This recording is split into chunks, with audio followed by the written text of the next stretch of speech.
The moment Daniel Matthews walked into his office and saw the woman from last night sitting across from his boss, his coffee slipped from his fingers, splashing across the pristine carpet. Their eyes locked, hers widening in recognition, his in absolute horror. How could he explain that the company's potential new client was the same stranger he'd carried, unconscious, into his neighbor's apartment just 12 hours ago? If you've ever had your personal and professional worlds collide in the worst possible way, hit that like button and subscribe to see more stories about life's unexpected twists that change everything. Daniel hadn't planned on being a single father at 35. He certainly hadn't planned on finding an unconscious woman slumped against his apartment building's entrance at midnight. And he absolutely hadn't planned on her turning out to be Sophia Reeves, the brilliant architect his company was desperately trying to land as a client. But life rarely follows our plans, does it? The night it all began was unusually cold for October. Daniel had just finished his late-night routine, checking on his sleeping daughter Emma, washing the dinner dishes he'd been too tired to clean earlier, and answering work emails that couldn't wait until morning. Being both mother and father to a 7-year-old while maintaining his position as senior project manager at Matthews & Associates Construction wasn't easy, but he'd managed for 3 years since Melissa's death. He was taking out the trash, the one chore he always forgot until the last minute, when he spotted her. At first, he thought she was just another drunk person who'd had too much fun on a Friday night. But something about the way she was slumped against the building's entrance, her breathing shallow, made him approach cautiously. "Miss? Are you okay?" Daniel called out, keeping a safe distance. No response. He moved closer, noticing her elegant clothes, definitely not typical club wear. Her purse was still slung across her body, which ruled out a robbery. When he knelt beside her, he could smell no alcohol, just an expensive perfume that reminded him of sandalwood and vanilla. "Miss? Can you hear me?" He gently touched her shoulder. Her eyelids fluttered briefly, revealing a glimpse of striking green eyes before closing again. "Apartment 3B, she mumbled before losing consciousness again. Daniel hesitated. He should call an ambulance, but she'd clearly indicated she lived in the building. Apartment 3B belonged to Mrs. Chen, a kind elderly woman who occasionally watched Emma when Daniel's regular babysitter cancelled. Perhaps this woman was her relative? After a moment's deliberation, he carefully lifted her. She was lighter than he expected, her head lolling against his chest as he carried her inside and up the stairs. With each step, he questioned his decision. What if she wasn't Mrs. Chen's relative? What if she needed medical attention? When Mrs. Chen opened her door, her expression shifted from confusion to recognition. "Sophia! Oh my goodness, what happened?" she exclaimed, ushering Daniel inside. "You know her?" Daniel asked, relief washing over him as he gently placed the woman, Sophia, on Mrs. Chen's couch. "She's my niece. She has these episodes sometimes, low blood pressure." "Did she faint outside?" Daniel nodded, explaining how he'd found her. Mrs. Chen thanked him profusely, assuring him she'd take care of her niece. As he left, he glanced back at the unconscious woman one last time, struck by how peaceful she looked despite the circumstances. He never expected to see her again. The next morning was chaos, as most mornings were in the Matthews household. Emma had misplaced her science project, the coffee maker decided to malfunction, and Daniel's alarm hadn't gone off. By the time they rushed out the door, both father and daughter were frazzled and running late. "Daddy, you forgot to sign my permission slip again," Emma reminded him as he buckled her into the car. Daniel sighed, running a hand through his disheveled hair. "I'll sign it tonight, sweetheart. Promise." "That's what you said yesterday," she pointed out, her small face serious beneath her unruly brown curls, so like her mother's. The guilt stabbed at him, as it often did. "You're right. Let's do it now." He pulled out a pen, signed the crumpled paper, and handed it back to her with an apologetic smile. "Better?" Emma nodded, satisfied. Mrs. Chen said you were a hero last night. Daniel froze. What? I saw her this morning when I went to get the newspaper.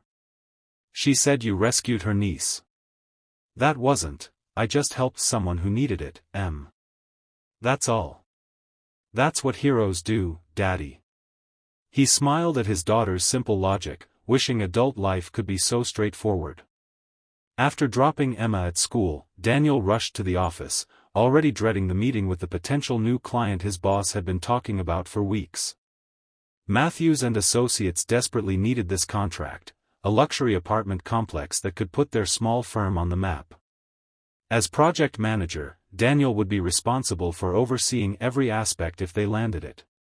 He barely made it to the conference room on time, slipping through the door just as his boss, Richard Matthews, his uncle and the company founder, was making introductions. And here's our senior project manager now, Richard said, gesturing toward Daniel. Daniel, I'd like you to meet Sophia Reeves, the architect behind the Riverside Heights project. That's when Daniel saw her, the woman from last night, now fully conscious and impeccably dressed in a tailored suit, her dark hair pulled back in a sleek ponytail. Their eyes met, and his coffee cup slipped from his suddenly numb fingers. Recognition flashed across her face, followed quickly by something else, embarrassment? Alarm? Before he could decipher it, she composed herself, extending a hand professionally. Mr. Matthews. A pleasure to meet you, officially. The way she emphasized the last word told him everything. She remembered him, remembered being carried in his arms, vulnerable and unconscious. And now here she was, holding the future of his company in those same hands. Daniel somehow made it through the handshake, mumbling apologies about the spilled coffee while a janitor was called to clean up the mess. Throughout the meeting, he couldn't focus on the blueprints or budget projections. All he could think about was how surreal this situation was. When the meeting ended, Richard pulled him aside. What's wrong with you today? You barely said 2 words in there. Sorry, just didn't sleep well, Daniel lied, watching as Sophia gathered her materials. Well, pull it together. Ms. Reeves specifically requested to work with our firm because of our reputation for integrity. Don't make me regret putting you on this project. As Richard walked away, Sophia approached Daniel, her expression unreadable. Mr. Matthews, could I have a word with you? In private? He nodded, leading her to his office and closing the door behind them. Before he could speak, she held up a hand. Before you say anything, I want to thank you for last night. My aunt told me what you did. Daniel shifted uncomfortably. Anyone would have done the same. No, they wouldn't have. Most people would have called an ambulance or the police, creating a scene I really couldn't afford right now. She sighed, sinking into the chair across from his desk. I have a condition, vasovagal syncope. Sometimes my blood pressure drops suddenly, especially when I'm stressed or haven't eaten properly. Last night was a perfect storm of both. I see, Daniel said, though he didn't entirely. Look, Ms. Reeves. Sophia, please. Sophia. What happened last night won't affect our professional relationship. I can assure you of that. A small smile curved her lips. I know. That's actually why I requested your firm specifically. Daniel blinked in surprise. What do you mean? After my aunt told me what happened, I looked you up. Discovered you worked here. When I learned your company was bidding on my project. She shrugged. It seemed like fate. I believe in working with people of character, Mr. Matthews. Daniel, he corrected automatically. Daniel. She nodded. I need someone I can trust on this project. Someone who does the right thing even when no one is watching. The compliment warmed him unexpectedly. I appreciate that, but I should warn you, my life is complicated. I'm a single father with a demanding job. I can't promise I'll always be available at a moment's notice. I don't need 24/7 availability. I need honesty and dedication. She leaned forward. And from what I've gathered, you have both in spades. As she spoke, Daniel noticed the shadows under her eyes, carefully concealed with makeup but visible up close. He wondered what other struggles she was hiding behind her professional facade. Well, then, he said, extending his hand. I look forward to working with you, Sophia. She took his hand, her grip firm and confident. Likewise, Daniel. Neither of them could have predicted how that handshake would change both their lives forever. The first few weeks of the project went smoothly, too smoothly, Daniel thought. He kept waiting for the other shoe to drop, for Sophia to reveal herself as a demanding client or for his uncle to find some reason to criticize his work. But Sophia proved to be brilliant, collaborative, and surprisingly understanding of the constraints Daniel faced as a single parent. When Emma came down with the flu and Daniel had to reschedule a site visit, Sophia simply adjusted her own schedule without complaint.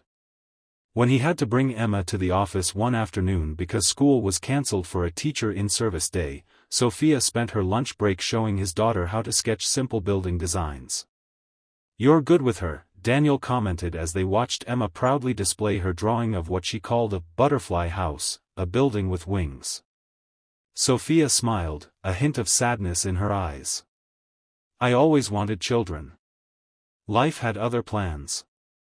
Before he could ask what she meant, his uncle interrupted, needing Sophia's input on some permit issues.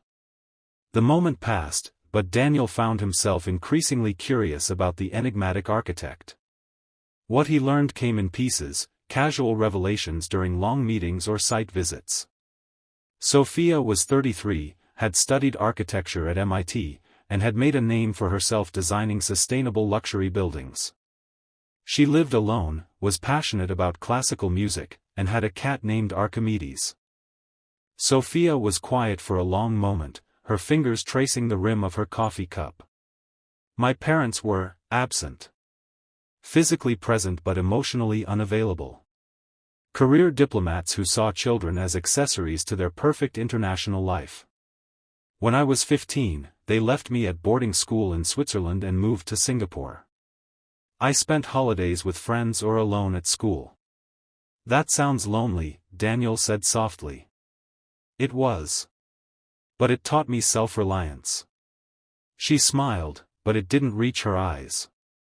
Anyway, that's why I admire what you're doing with Emma. You're present. That matters more than you know. Daniel wanted to reach across the table and take her hand, to offer some comfort for the lonely teenager she'd been.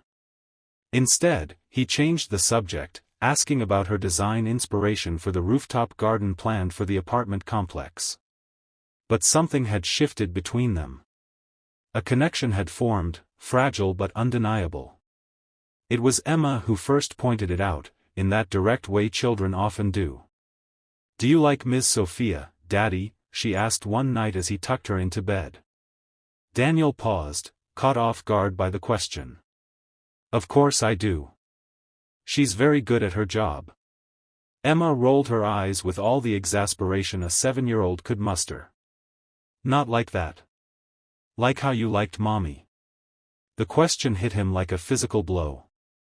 He hadn't thought about another woman that way since Melissa died. Or at least, he hadn't allowed himself to acknowledge it if he had. Ms. Sophia is a colleague, Em. We work together. But she makes you smile. You don't smile like that with Uncle Richard or Mr. Peterson. Daniel couldn't argue with that observation. It's complicated, sweetheart. Grown-ups always say that when they don't want to answer, Emma pointed out, yawning. I think she likes you too. She looks at you the way Princess Tiana looked at Prince Naveen after he wasn't a frog anymore. Daniel chuckled despite himself. Is that so? Well, I'll take that under advisement, Your Highness. Now go to sleep. As he turned off the light and closed her door, Daniel found himself considering his daughter's words. Did he have feelings for Sophia? And more unsettlingly, could she possibly return them? The question haunted him over the next few weeks, making him hyper-aware of every interaction with Sophia. The way she laughed at his jokes, how her hand sometimes lingered when passing him documents, the fact that she'd memorized how he took his coffee. Were these signs of something more, or just the natural rapport that developed between colleagues working closely together?